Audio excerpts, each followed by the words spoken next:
The thing that I most love about flying is, like, it's a cliche.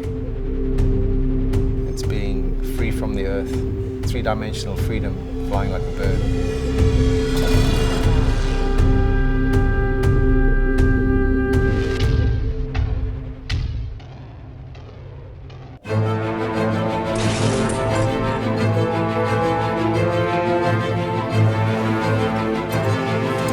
You're competing against the clock. You definitely do not want to be in the present. You need to be just a fraction of a second beyond the present. Otherwise, you get behind the machine. And when you're in a plane which is rolling at 400 degrees per second and you're going to 10 Gs, you have to concentrate on a different kind of breathing.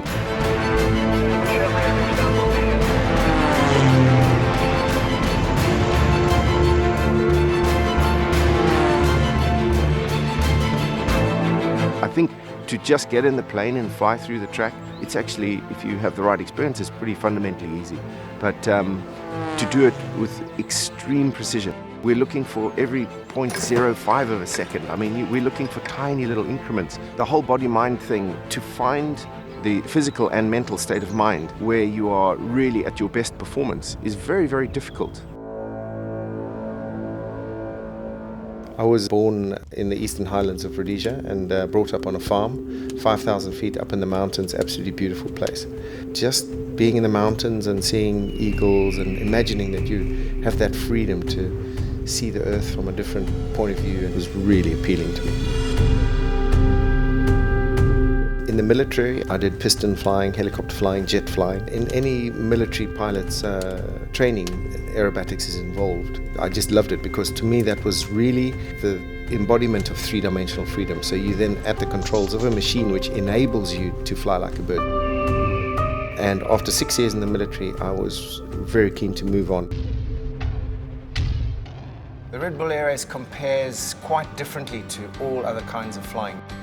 Now I have good memories from a lot of the races, you know. I remember very clearly my first podium because I had a two-seat MX, which was very heavy. I'd really struggled with it all season, and I finally managed to get to the podium in San Diego, and I remember that very clearly. I was very happy to be on the podium finally. We can't do this without a team. I have an engineer who's absolutely fantastic, Nigel Lamb. I have known Nigel since he came to the UK in 1980. We're friends. He's obviously a very competitive man to have got this far to be where he is.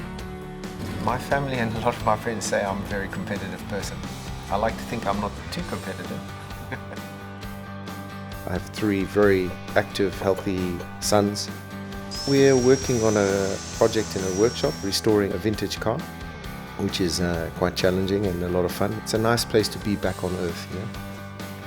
I do what I do, and I feel very comfortable doing what I'm doing.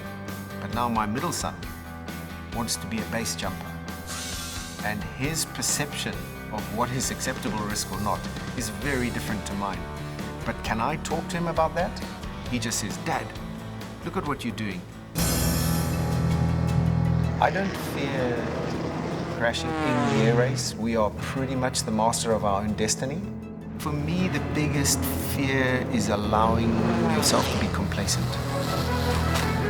But fear as you dive into the track, absolutely no place for that. You have to be really looking forward. I love escaping the earth and turning the key, getting the engine going, knowing that I'm going onto the track. It's fantastic.